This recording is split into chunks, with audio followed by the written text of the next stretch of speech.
afternoon. You'd be glad to know there's no impressions in mine.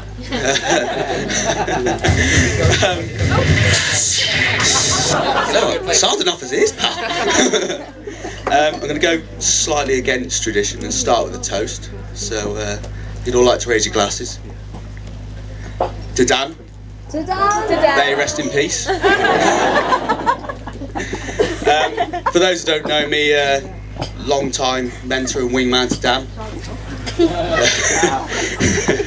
It's been about 17 years. I think there's two people in here feeling slightly nervous and apprehensive, maybe a bit sick. One of them's me, the other one's Abby.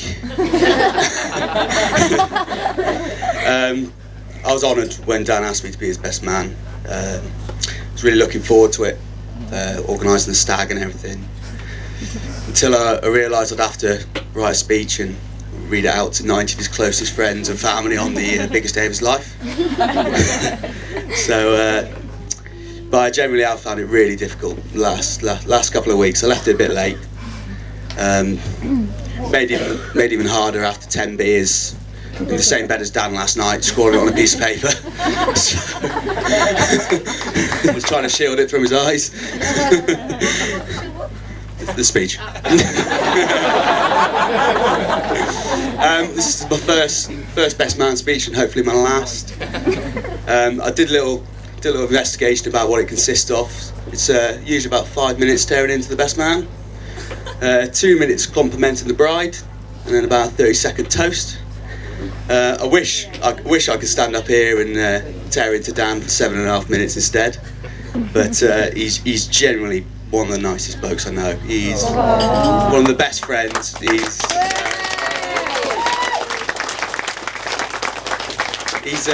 thrown me into the back of more taxis when absolutely hammered, and usually for me to roll out the other side, disappear into the darkness than anyone I know. He's probably the only person in this marquee who could put up with me as a best friend for the last 17 years.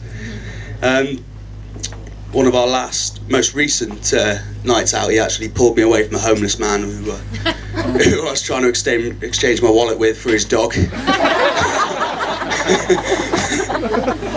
And that's one of our more quiet nights.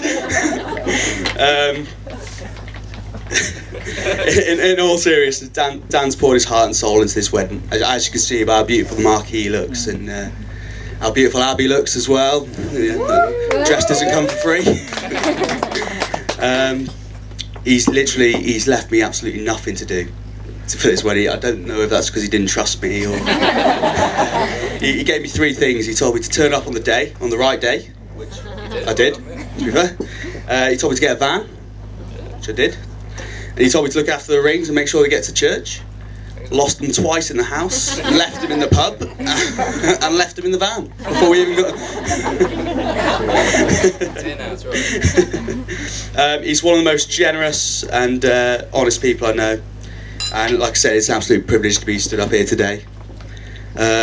I wasn't surprised when I found out Dan was getting married to Abby. He was going to be the first one out of all of us.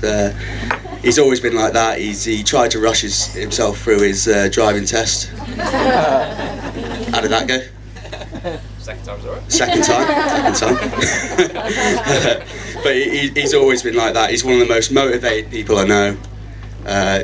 Whatever he wants, whether it's a new car, a new house, getting married to Abby, he just goes out and he gets it. And I think that's probably one of the best traits you could have as a person. The first time I realised how motivated Dan was about 8 years ago. We're just finishing, he knows. we were just finishing secondary school. Dan being the guy he was at the time, he was a popular lad. A couple of stone lighter.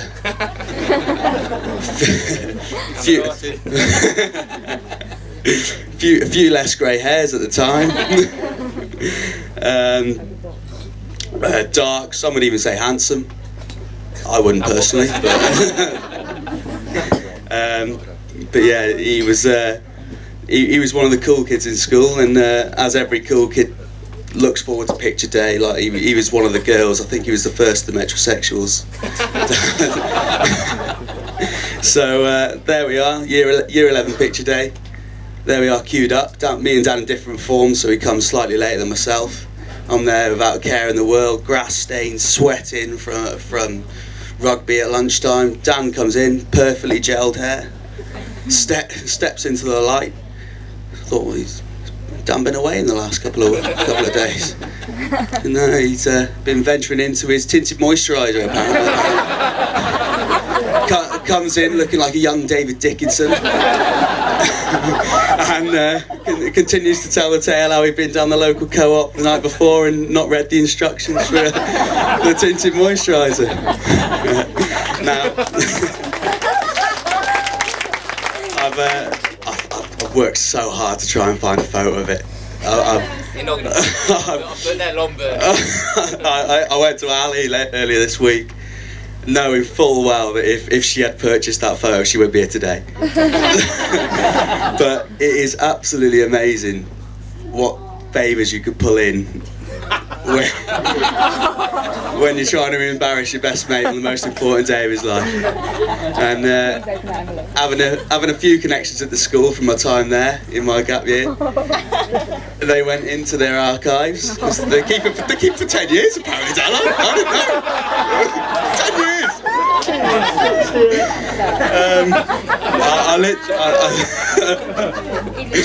So if you'd like to open your envelopes, ladies and gentlemen.